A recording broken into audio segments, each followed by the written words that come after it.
धर्म के संस्थापक कौन थे? आंसर चूज करने के लिए 3 सेकंड का टाइम मिलेगा आपको। बौद्ध धर्म के संस्थापक गौतम बुद्ध थे। अब समझिए गौतम बुद्ध कौन थे। गौतम बुद्ध के पिता का नाम था शुद्धोधन और इनकी माता का नाम था माया देवी। उनको महामाया भी कहा जाता था। इनकी माता की मृत्यु इनके जन्म के 7वें दिन ही हो गई थी। फिर इनका पालन पोषण माया देवी की छोटी बहन ने किया था, जिनका नाम था प्रजापति गौतमी, जो कि शुद्धोधन की दूसरी पत्नी बनी थी। चलिए अगला प्रश्न देखिए। गौतम बुद्ध का जन्म कब हुआ था?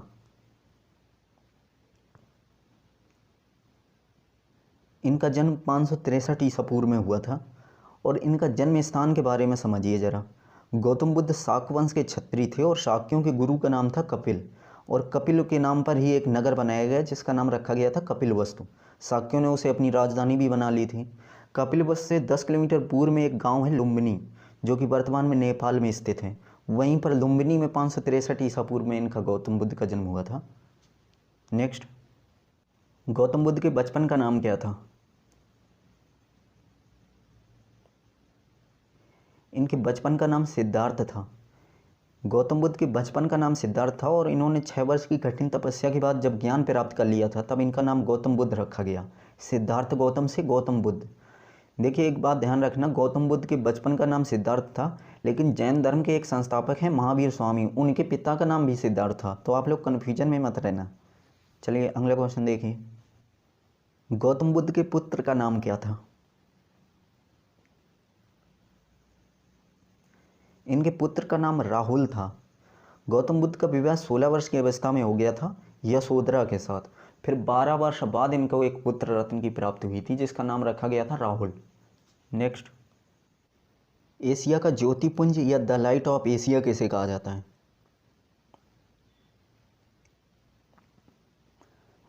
गौतम बुद्ध को। अब समझिए द लाइट ऑफ एशिया इनको क्यों कहा जाता है। देखिए एडविन अर्नोल्ड नाम के एक व्यक्ति थे जो इंग्लैंड में पत्रकार थे। वो भारत में आए थे, जिन्होंने बौद्ध धर्म एवं गौतम बुद्ध के जीवन की जुड़ी सारी घटनाओं की जानकारी अपनी पुस्तक में दी थी, जिसका नाम रखा गया था द लाइट ऑफ एशिया। और भी कई विद्वानों ने बौद्ध धर्म का प्रचार लगभग पूरे एशिया में देखा, इसलिए इनको द लाइट ऑफ एशिया कहा जाने लगा था। नेक्स्ट, मठ और स्तूप किस धर्म से संबंधित हैं?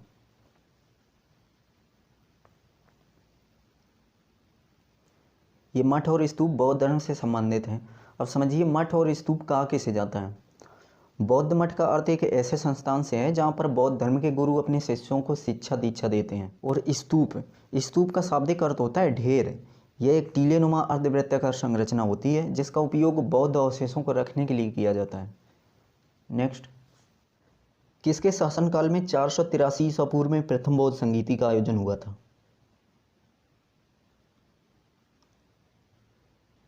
प्रथम बौद्ध संगीति का आयोजन अजातशत्रु के शासनकाल में हुआ था। अगले पेज पर चारों बौद्ध संगीतियाँ देखिए।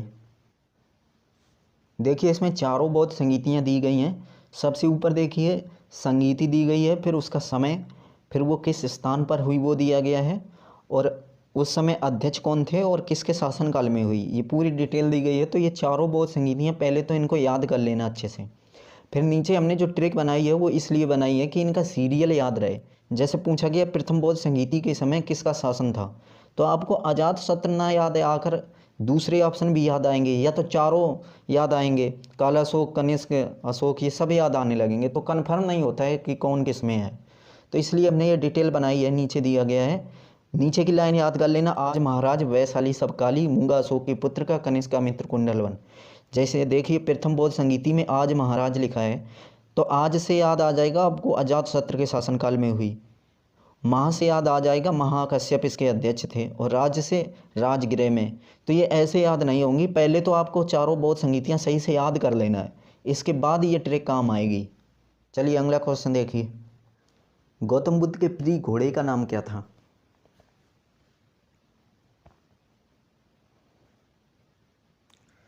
इनके घोड़े का नाम था कंथक और सारथी का नाम था चन्ना। चन्ना जो रथ हाँकता है उसको सारथी कहते हैं। सिद्धार्थ एक बार कपिलवस्तु की सैर पर निकले थे जब इन्होंने 4 दृश्य देखे, एक बूढ़ा व्यक्ति, एक बीमार व्यक्ति, एक शव, एक सन्यासी। तब इन्होंने सन्यासी बनने की ठानी थी और इन्होंने पूरे संसार के दुख को समझ लिया। फिर 29 वर्ष की अवस्था में पूर्णिमा की रात को इन्होंने गृह त्याग किया था, जिसे बौद्ध धर्म में महाभिनिष्क्रमण कहा गया। नेक्स्ट, बौद्ध धर्म का मूल आधार क्या है? बौद्ध धर्म का मूल आधार है 4 आर्य सत्य। जो गौतम बुद्ध ने 4 सत्य बताए वही मूल आधार है। इन्होंने पहले आर्य सत्य में बताया कि संपूर्ण सृष्टि में सब कुछ दुखमय है। अपने द्वितीय आर्य सत्य में बताया कि दुख का कारण अविद्या और अज्ञान है। ये जन्म मरण चक्र का ज्ञान, कोई पढ़ाई लिखाई का ज्ञान नहीं। और अपने तीसरे आर्य सत्य में बुद्ध ने बताया कि मोक्ष का अर्थ जीवन का अंत नहीं है। बुद्ध ने कहा मानव शरीर अपने पूर्वजन्म के कर्मों का फल है। जब तक ये कर्म समाप्त नहीं होते तब तक शरीर समाप्त नहीं होता। इसलिए मोक्ष प्राप्ति के बाद भी शरीर रहता है, लेकिन पुनर्जन्म का चक्र बंद हो जाता है। चौथा, गौतम बुद्ध ने दुखों के अंत का एक मार्ग बताया जिस पर चलकर कोई भी मानव मोक्ष प्राप्त कर सकता है। ये नैतिक व आध्यात्मिक साधना का मार्ग है जिसे अष्टांगिक मार्ग कहते हैं हम। नीचे जो अष्टांगिक मार्ग दिए गए हैं वो गृहस्थ जीवन व्यतीत करने वाले के लिए प्रथम 5 अनिवार्य थे और भिक्षुओं के लिए 10 अनिवार्य थे। तो अब आप लोग समझ गए होंगे बौद्ध धर्म का मूल आधार क्या था। यही 4 आर्य सत्य मूल आधार हैं बौद्ध धर्म के। नेक्स्ट, निम्नलिखित में से किस गुफा में पद्मपाणि बोधिसत्व नाम की पेंटिंग मिली है?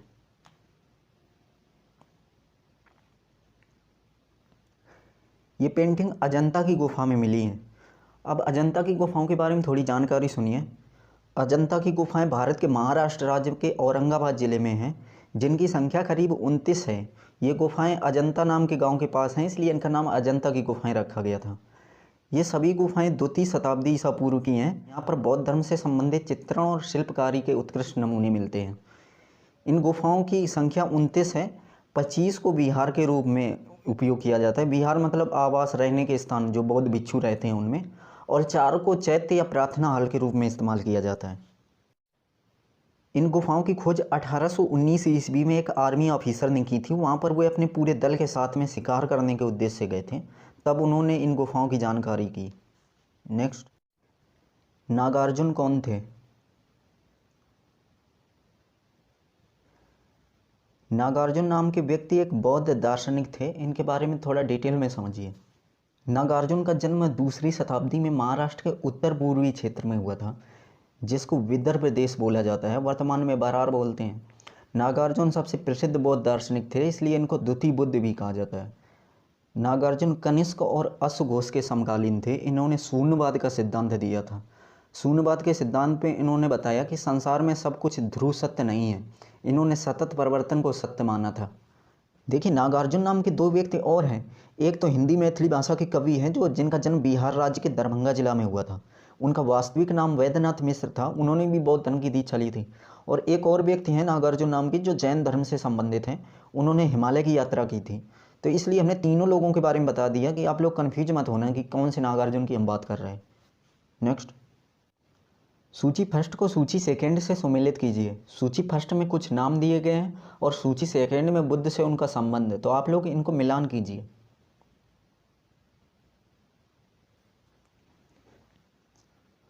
ऑप्शन ए बिल्कुल राइट है, क्योंकि ये सभी सामने सामने दिए गए हैं। बुद्ध के पिता का नाम था शुद्धोदन, बुद्ध की माता का नाम था माया देवी और उनकी मौसी का नाम था महाप्रजापति गौतमी। बुद्ध की पत्नी का नाम था यशोधरा और उनके पुत्र का नाम था राहुल, जो कि आप लोगों को हम शुरुआत के 3 क्वेश्चन में सब डिटेल में समझा चुके हैं। नेक्स्ट, भारत से आरंभ होकर उत्तर दिशा के एशियाई देशों में बौद्ध धर्म की जिस शाखा का प्रचलन हुआ उस शाखा का नाम बताइए।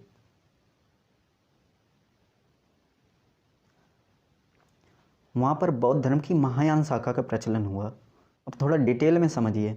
बुद्ध की मृत्यु के पश्चात इनकी शिक्षाओं को लेकर वाद विवाद होने लगा और कनिष्क के समय में आयोजित चौथी बौद्ध संगीति में बौद्ध धर्म हीनयान और महायान में बट गया। जहाँ हीनयान बुद्ध की मूल शिक्षाओं का अनुसरण करते थे, वहीं महायान मूर्ति पूजा में विश्वास रखते थे। महायान शाखा का विस्तार भारत के से आरंभ होकर उत्तर दिशा की ओर के एशियाई देशों में हो गया, जैसे कि चीन, Japan, Korea, Taiwan, Tibet, Singapore, Mongolia आदि में। नेक्स्ट, भारत में सबसे बड़ा बौद्ध स्तूप कहाँ स्थित है?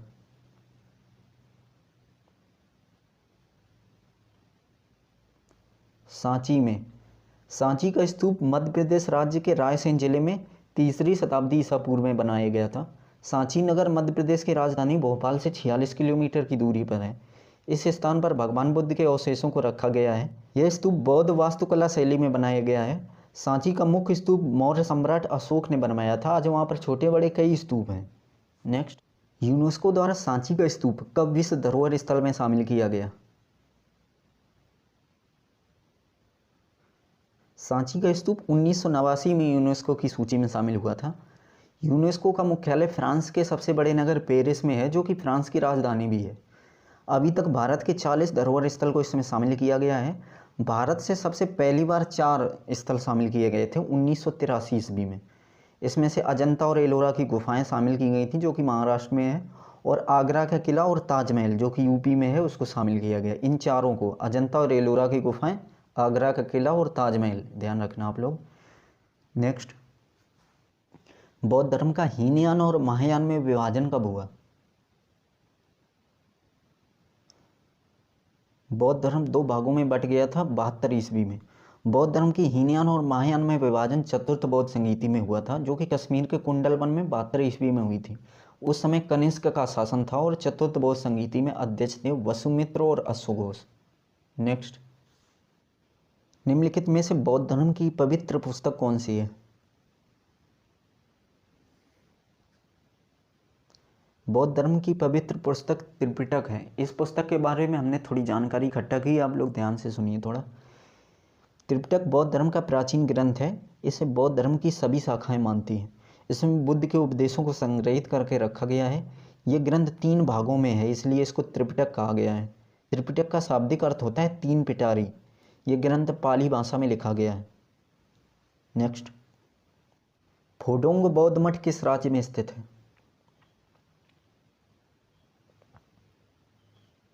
ये बौद्ध मठ सिक्किम राज्य में स्थित है। सिक्किम राज्य की राजधानी है गंगटोक, उससे 28 किलोमीटर की दूरी पर है यह सिक्किम के 6 बौद्ध मठों में से एक है। इसका निर्माण 18वीं शताब्दी में हुआ था। कई साल पहले यहाँ पर भूकंप आ गया था, इसलिए इसमें टूट फूट हो गई थी। उसके बाद 1977 ईस्वी में सरकार की वित्तीय सहायता से लामास नामक व्यक्ति ने इसका पुनर्निर्माण करवाया था। नेक्स्ट, किस धर्म के भिक्षुओं के लिए चैत्य और विहारों का निर्माण किया गया था?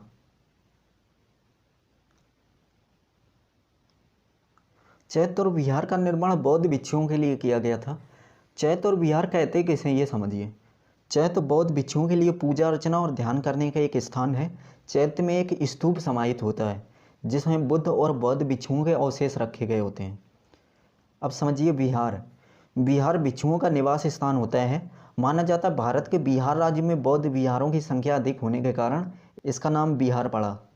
नेक्स्ट, गौतम बुद्ध के जीवन काल के दौरान 7वीं और 6ठी शताब्दी ईसा पूर्व में कितनी महान शक्तियां अस्तित्व में थी, या कितने महाजनपद थे?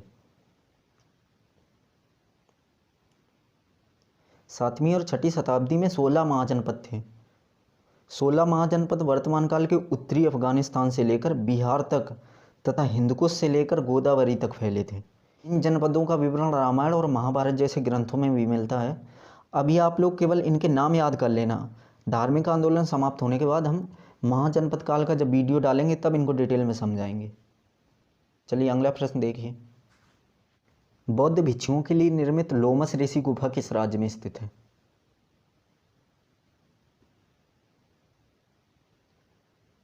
ये लोमस ऋषि गुफा बिहार में है, जो कि बराबर की पहाड़ियों की 4 गुफाओं में से एक है। इस लोमस ऋषि गुफा के बारे में थोड़ा डिटेल में समझिए। सम्राट अशोक ने बिहार राज्य के जहानाबाद जिले में बराबर की पहाड़ियों को कटवाकर 4 गुफाएं और अशोक के पौत्र दशरथ ने नागार्जुन पहाड़ी को कटवाकर 3 गुफाओं का निर्माण करवाया था। इनकी संख्या 7 होने के कारण इनको सतकरवा गुफाएं भी बोला जाता है। इनमें से कई गुफाओं में अशोक के शिलालेख भी मिले हैं। ये विश्व की पहली मानव निर्मित गुफाएं हैं जो ग्रेनाइट चट्टानों को काटकर बनाई गई हैं। इन गुफाओं को अशोक ने आजीवक समुदाय के भिक्षुओं को दान में दी थी। आजीवक संप्रदाय के बाद इनमें जैन और बौद्ध धर्म के भिक्षुओं का कब्जा हो गया था। नेक्स्ट, निम्नलिखित में से कौन सा स्तूप सम्राट अशोक ने सारनाथ में बनवाया था? सम्राट अशोक ने धमेक स्तूप सारनाथ में बनवाया था। अब इस धमेक स्तूप की व्याख्या सुनिए। धमेक स्तूप उत्तर प्रदेश में स्थित है। ये वाराणसी से 13 किलोमीटर की दूरी पर है। इस स्तूप के निकट ही एक अशोक स्तंभ भी है। डियर पार्क में स्थित यह धमेक स्तूप वह स्थान है जहाँ पर भगवान बुद्ध ने अपने शिष्यों को प्रथम उपदेश दिया था, जिसे धर्मचक्र प्रवर्तन कहा गया था। इस स्तूप की ऊंचाई 39 मीटर है और इसके नीचे का व्यास 28 मीटर का है। इस स्तूप की नींव अशोक के समय में रखी गई थी। इसका विस्तार कुषाण काल में हुआ और यह गुप्त काल में पूर्णतः तैयार हुआ था। नेक्स्ट, वेसक उत्सव किसके जन्म दिवस की स्मृति में मनाया जाता है?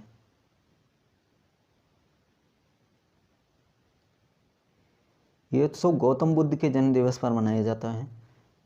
यह उत्सव वैशाख पूर्णिमा को मनाया जाता है, जिसे बुद्ध पूर्णिमा भी कहते हैं।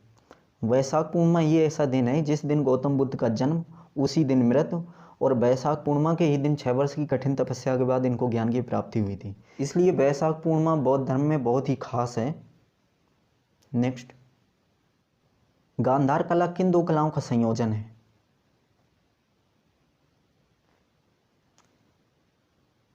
हिंद यूनानी का। गांधार स्थापत्य कला की अनेक कलाकृतियां बुद्ध के जीवन काल से जुड़ी हैं। गांधार कला में बनाई गई बुद्ध की मूर्तियां सुंदर, सुसज्जित और सजीव प्रतीक होती हैं, जो कि आप लोग फिगर में देख ही रहे होंगे। गांधार कला ग्रीक, सीरियाई, फारसी और भारतीय कलात्मक प्रभावों के विलय से विकसित हुई है। इस कला का उदय कुषाण वंश के शासक कनिष्क के समय में हुआ था।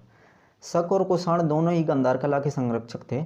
आप लोग इस डिटेल को भी ध्यान से सुना करिएगा, क्योंकि इससे भी प्रश्न बनते हैं। बहुत ही हम मेहनत से डिटेल निकाल कर लाते हैं आप लोगों के लिए। नेक्स्ट, गौतम बुद्ध की मृत्यु के तत्काल बाद किस बौद्ध परिषद का आयोजन किया गया था? पहली बौद्ध संगीति हुई थी। गौतम बुद्ध की मृत्यु 483 ईसा पूर्व में कुशीनगर में हुई थी। बौद्ध धर्म के अनुयायी इसे महापरिनिर्वाण कहते हैं। मृत्यु के समय उनकी आयु 80 वर्ष की थी।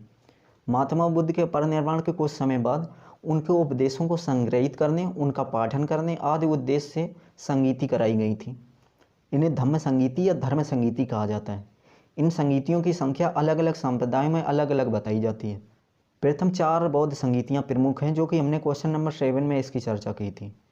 नेक्स्ट, किस स्मारक से गौतम बुद्ध ने दुनिया के लिए दिव्य ज्ञान का प्रचार किया था? ऑप्शन बी राइट है, महाबोधि मंदिर से। महाबोधि मंदिर बिहार राज्य के बोध गया में स्थित एक यूनेस्को विश्व धरोहर स्थल है, जिसकी गिनती भारत के 10 सबसे प्रसिद्ध मंदिरों में की जाती है।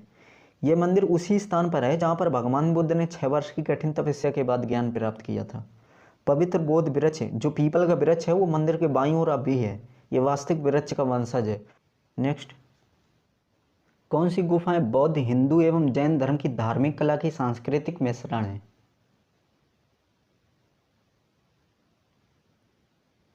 एलोरा की गुफाएं हैं ये। अब एलोरा की गुफाओं के बारे में थोड़ी जानकारी सुनिए। एलोरा की गुफाओं को महाराष्ट्र के औरंगाबाद जिले में एलोरा नामक स्थान पर बड़ी बड़ी चट्टानों को काटकर बनाई गई हैं। इन गुफाओं का निर्माण 600 ईस्वी से 1000 ईस्वी के बीच हुआ था। एलोरा में लगभग 100 गुफाएं हैं, जिसमें से पर्यटकों के लिए केवल 34 गुफाएं खोली गई हैं, जिसमें से बौद्ध धर्म की 12 गुफाएं दक्षिण दिशा की ओर हैं, मध्य में 17 गुफाएं हिंदू धर्म की हैं और उत्तर दिशा में जो 5 गुफाएं हैं वो जैन धर्म की हैं। गुफा संख्या 16 को ही एलोरा का कैलाश मंदिर कहा जाता है, जो कि आप फिगर में देख रहे हैं। ये कैलाश मंदिर दिख रहा है, ये गुफा संख्या 16 है। और गुफा संख्या 21 को रामेश्वर गुफा कहा जाता है। नेक्स्ट, बुद्ध द्वारा रूपांतरित निम्न व्यक्तियों में से कौन सा अंतिम था? ऑप्शन डी बिल्कुल राइट है, सुबुद्ध। गौतम बुद्ध द्वारा अपने धर्म की दीक्षा देने के सिलसिले में अंतिम व्यक्ति सुबुद्ध था। इसके बाद गौतम बुद्ध की 483 ईसा पूर्व में मृत्यु हो गई। इनकी मृत्यु को महापरिनिर्वाण कहा गया था। नेक्स्ट, बौद्ध गुफाओं में सबसे अच्छी सुरक्षित गुफा कार्ले है, जो निम्न में से कौन से राज्य में है? कार्ले की गुफाएं महाराष्ट्र राज्य में हैं। कार्ले की गुफाएं लगभग 15 प्राचीन बौद्ध गुफाओं का एक समूह है। ये महाराष्ट्र के पुणे जिले में स्थित लोनावाला नामक स्थान से 11 किलोमीटर की दूरी पर हैं। गुफा संख्या 8 यहाँ का मुख्य बौद्ध प्रार्थना हॉल है, जिसे चैत्य कहते हैं। इसे सबसे बड़ा और सबसे संरक्षित बौद्ध चैत्य कहा गया है, जो कि आप फिगर में देख रहे हैं। इन 15 गुफाओं का निर्माण 1ली और 6ठी शताब्दी ईसा पूर्व में हुआ था। बौद्धों का विख्यात बोरोबुदुर मंदिर कहाँ स्थित है?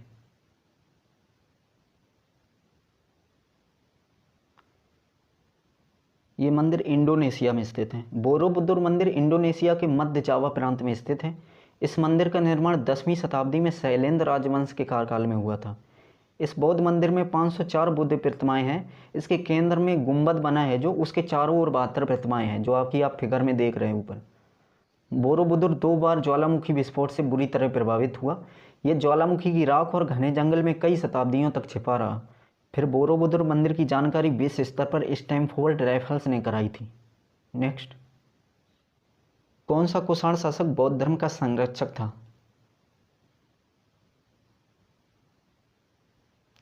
ऑप्शन डी बिल्कुल सही है, कनिष्क। बौद्ध धर्म का संरक्षक कुषाण शासक कनिष्क था। कनिष्क के शासनकाल में कश्मीर के कुंडलवन में चतुर्थ बौद्ध संगीति का आयोजन किया गया था, जिसकी अध्यक्षता बौद्ध विद्वान वसुमित्र ने की थी और अश्व घोष इसके उपाध्यक्ष बने थे। कनिष्क के समय में बौद्ध धर्म 2 संप्रदायों में बट गया, हीनयान और महायान में। नेक्स्ट,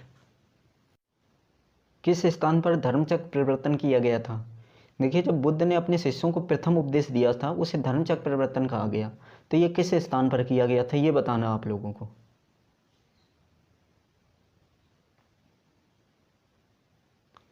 ये सारनाथ में दिया गया था।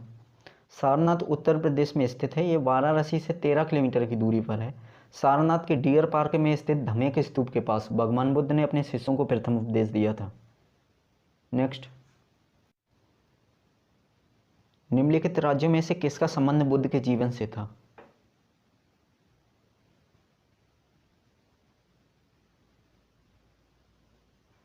ऑप्शन डी सही है, कौशल और मगध। समझिए बुद्ध का संबंध कौशल और मगध से कैसे था। कौशल प्राचीन भारत के 16 महाजनपदों में से एक था। इसका क्षेत्र आधुनिक गोरखपुर के पास था। इसकी प्रथम राजधानी अयोध्या और द्वितीय राजधानी श्रावस्ती थी। बुद्ध ने सर्वाधिक उपदेश श्रावस्ती में दिए थे। 4वीं सदी ईसा पूर्व में कौशल पर मगध महाजनपद ने अधिकार कर लिया। धीरे धीरे मगध महाजनपद सबसे शक्तिशाली महाजनपद बन गया था। मगध के तीसरे मौर्य सम्राट अशोक बौद्ध धर्म के संरक्षक थे। कौशल और मगध में ही बुद्ध ने अपने जीवन का अधिकांश समय व्यतीत किया था, इसलिए ऑप्शन डी आपका सही हो जाएगा बिल्कुल। नेक्स्ट, मिलिंद पन्नू क्या है?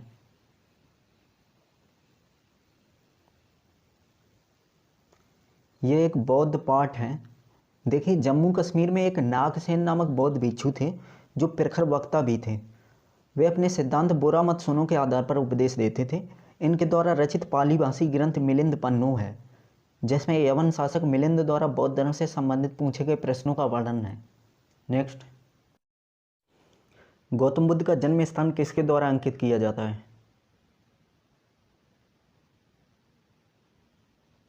ऑप्शन ए अशोक मौर्य का रोमनदेही स्तंभ। इस रोमनदेही स्तंभ के बारे में डिटेल सुनिए। रोमनदेही स्तंभ शाक गणराज्य की राजधानी कपिलवस्तु के लुम्बिनी ग्राम में स्थित है।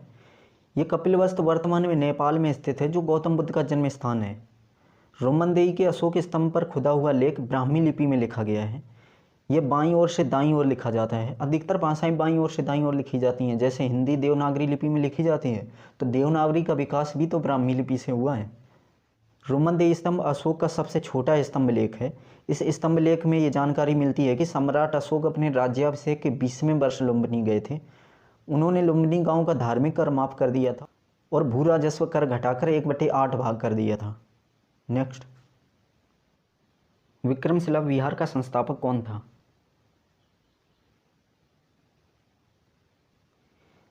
विक्रमशिला बौद्ध विहार का संस्थापक धर्मपाल था। देखिए, विक्रमशिला विश्वविद्यालय और नालंदा और तक्षशिला, ये तीनों विश्वविद्यालय का संबंध बौद्ध धर्म से है। इन तीनों क्वेश्चन को अभी हम करा रहे हैं। इनकी डिटेल थोड़ी लंबी है, तो आप लोग इसके फिगर पर ध्यान केंद्रित कीजिए, जिससे कि आपको डिटेल सही से समझ आ जाए। विक्रमशिला विश्वविद्यालय पाल राजवंश के शासनकाल में शिक्षा के लिए विश्व प्रसिद्ध था। वर्तमान में विक्रमशिला विश्वविद्यालय के अवशेष बिहार राज्य के भागलपुर जिले में स्थित हैं। इसकी स्थापना 8वीं शताब्दी में पाल राजवंश के शासक धर्मपाल ने की थी। इस विश्वविद्यालय में 160 विहार हैं। बौद्ध धर्म की भाषा में भिक्षुओं के रहने के स्थान को विहार बोलते हैं और इसमें व्याख्यान के लिए अनेक कक्ष हैं। विक्रमशिला विश्वविद्यालय बौद्ध धर्म की वज्रयान शाखा का प्रमुख केंद्र था। वज्रयान शाखा के लोग मूर्ति पूजा में विश्वास नहीं रखते हैं। इनका कहना है कि व्यक्ति आत्म अनुशासन और ध्यान के माध्यम से मोक्ष प्राप्त कर सकता है। यह विश्वविद्यालय 4 शताब्दियों तक विश्व प्रसिद्ध रहा। फिर बख्तियार खिलजी नामक एक मुस्लिम आक्रमणकारी ने 1193 ईस्वी में इसमें आग लगवा दी थी। नेक्स्ट, नालंदा विश्वविद्यालय के संस्थापक कौन थे? नालंदा विश्वविद्यालय के संस्थापक कुमार गुप्त थे। अब इस प्रश्न की व्याख्या समझिए।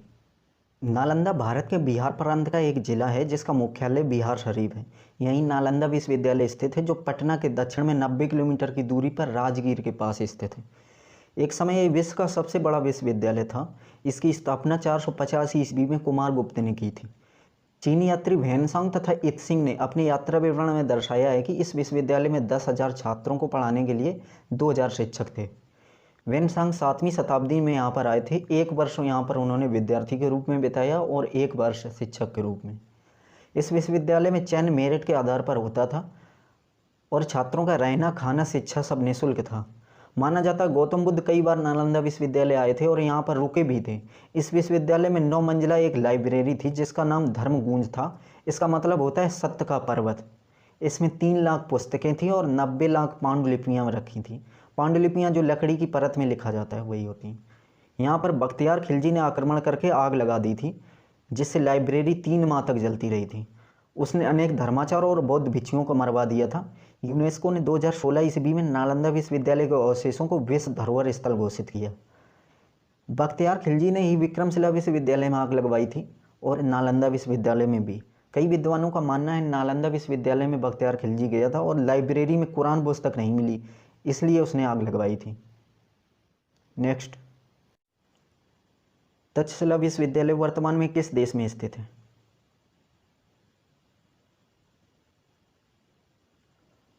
ऑप्शन सी राइट है, पाकिस्तान में स्थित है। अब इस प्रश्न की व्याख्या समझिए।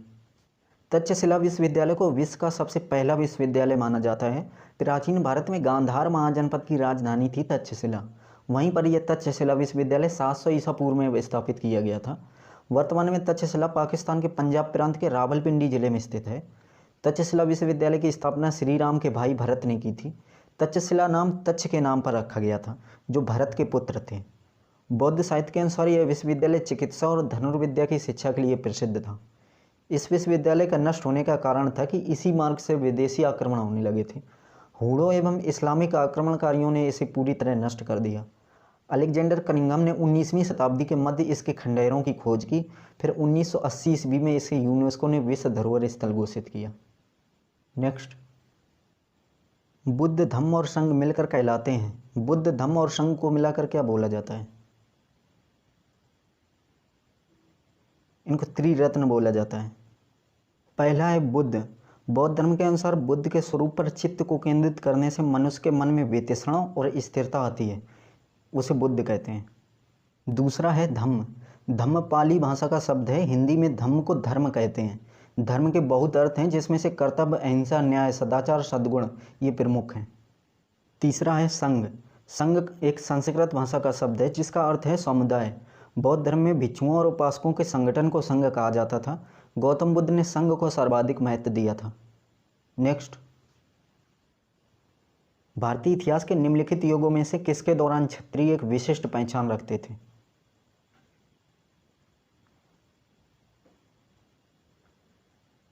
बुद्ध के समय। हिंदू समाज 4 वर्णों में विभाजित है, ब्राह्मण, क्षत्रिय, वैश्य, शूद्र, जिसमें से क्षत्रिय भगवान बुद्ध के काल में एक विशिष्ट पहचान रखते थे। बौद्ध साहित्य में क्षत्रियों को क्षत्रियास नाम से उल्लिखित किया गया है। नेक्स्ट, निम्न में से किस बौद्ध साहित्य में महात्मा बुद्ध के नैतिक सिद्धांत से संबंधित प्रवचन संकलित हैं?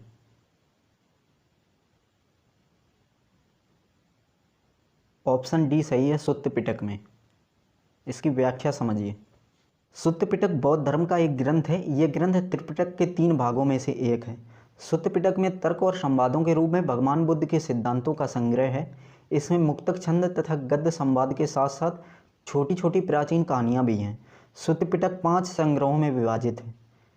देखिए, ऑप्शन बी, सी, डी में दी गए हैं 3 पुस्तकें, विनय पिटक, सुत्त पिटक और अभिधम्म पिटक। इन तीनों पुस्तकों को मिलाकर ही त्रिपिटक बोला जाता है। और हमने क्वेश्चन नंबर 39 में बताया था कि बुद्ध धम्म संघ को मिलाकर त्रिरत्न बोला जाता है। तो बुद्ध धम्म संघ एक विचारधारा है, उनको मिलाकर त्रिरत्न बोला जाता है। और विनय पिटक, अभिधम्म पिटक और सुत्त पिटक ये 3 पुस्तकें हैं, इनको मिलाकर त्रिपिटक बोला जाता है। तो त्रिरत्न और त्रिपिटक में अंतर आप ध्यान रखना। नेक्स्ट, सल्तनत युग में बौद्धों की कौन सी शाखा सबसे प्रभावशाली थी? ऑप्शन ए राइट है, थेरवाद। बौद्ध धर्म की प्राचीन शाखा हीनयान शाखा थी, जिसे थेरवाद शाखा भी कहा जाता है। सल्तनत युग में बौद्धों की थेरवादी शाखा सबसे प्रभावशाली थी। इस शाखा के लोग स्वयं अवलोकन करने और समझने का प्रयास करते थे। ये लोग परिवर्तन अथवा सुधार के विरोधी थे। ये बौद्ध धर्म के प्राचीन आदर्शों को बदलना नहीं चाहते थे। नेक्स्ट, निम्न में से कौन सा भारत में उत्पन्न सबसे बाद वाला बौद्ध धर्म ग्रंथ है?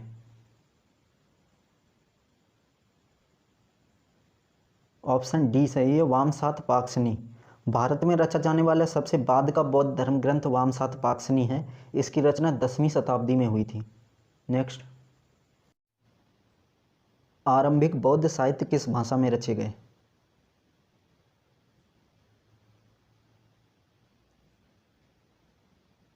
पाली भाषा में। बौद्ध साहित्य की अधिकतर रचनाएं पाली भाषा में लिखी गई हैं। पाली भाषा प्राचीन हिंदी भाषा से बनी भाषा है, जो मगध और दक्षिण बिहार में बोली जाती थी। बौद्ध धर्म का धार्मिक ग्रंथ त्रिपिटक भी पाली भाषा में ही लिखा गया है। नेक्स्ट, बुद्ध ने सर्वाधिक उपदेश कहाँ पर दिए थे?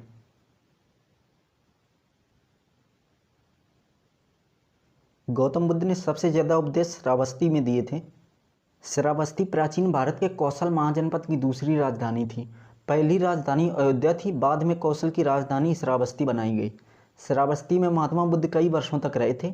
ये आधुनिक उत्तर प्रदेश राज्य के श्रावस्ती जिले में राप्ती नदी के किनारे स्थित है, एक नगर है। यहाँ पर बुद्ध ने अपने सर्वाधिक उपदेश दिए थे। नेक्स्ट, निम्न में से वह कौन सा स्थल है जिसका संबंध बुद्ध के जीवन की किसी भी घटना से नहीं है?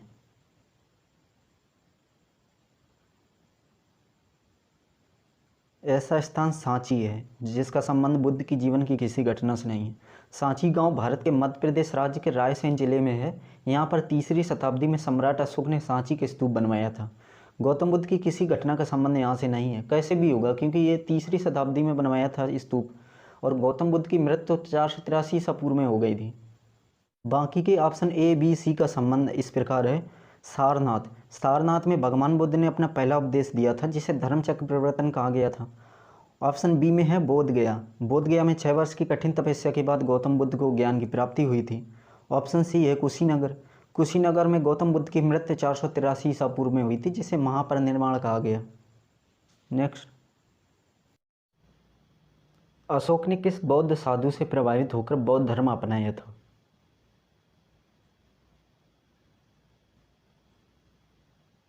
उपगुप्त। उपगुप्त एक प्रसिद्ध बौद्ध भिक्षु थे। इन्हें अलक्षणक बुद्ध भी कहा जाता है। उपगुप्त वाराणसी के गुप्त नामक इत्र विक्रेता के पुत्र थे। बौद्ध सत्वादान कल्पलता में उल्लिखित है कि इन्होंने 18 लाख व्यक्तियों को बौद्ध धर्म की दीक्षा दी थी। उपगुप्त सम्राट अशोक के धार्मिक गुरु थे, और इन्होंने ही अशोक को बौद्ध धर्म की दीक्षा दी थी। नेक्स्ट, गौतम बुद्ध किसके राज्यकाल में कौशाम्बी आए थे?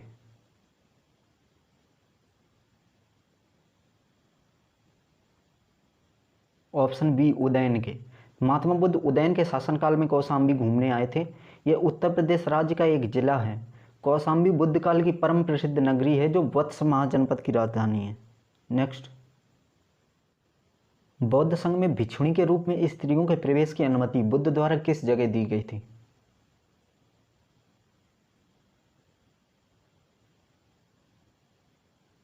ऑप्शन ए वैशाली में। अब इस प्रश्न की व्याख्या को थोड़ा कहानी के रूप में सुन लीजिए। बौद्ध धर्म में महिलाओं के लिए विशेष स्थान है। महिलाओं के भिक्षुणी बनने का सिलसिला गौतम बुद्ध के समय में ही शुरू हो गया था।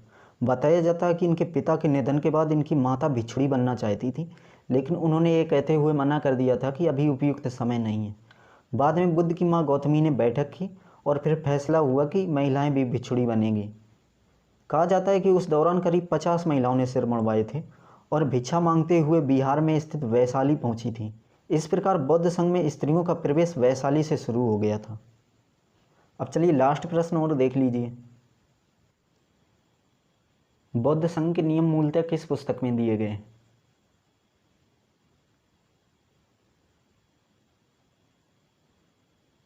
विनय पिटक पुस्तक में। विनय पिटक में संघ या बौद्ध मठों में रहने वाले लोगों के लिए नियम दिए गए हैं। विनय पिटक का शाब्दिक अर्थ है अनुशासन की टोकरी। ये विनय पिटक पुस्तक त्रिपिटक के 3 भागों में से एक है। हमने पिछले क्वेश्चन में भी बताया था। सुत्त पिटक, विनय पिटक और अभदम पिटक, इन 3 पुस्तक को मिलाकर त्रिपिटक बोला जाता है। वीडियो पसंद आया हो तो लाइक कीजिए। नेक्स्ट वीडियो देखने के लिए हमारे फास्ट जी के चैनल को सब्सक्राइब कर लीजिए। अगर अभी तक आपने सिंधु सभ्यता और वैदिक सभ्यता के वीडियो नहीं देखे हैं तो स्क्रीन पर क्लिक करके देख लीजिए। मिलेंगे नेक्स्ट वीडियो में। जय हिंद।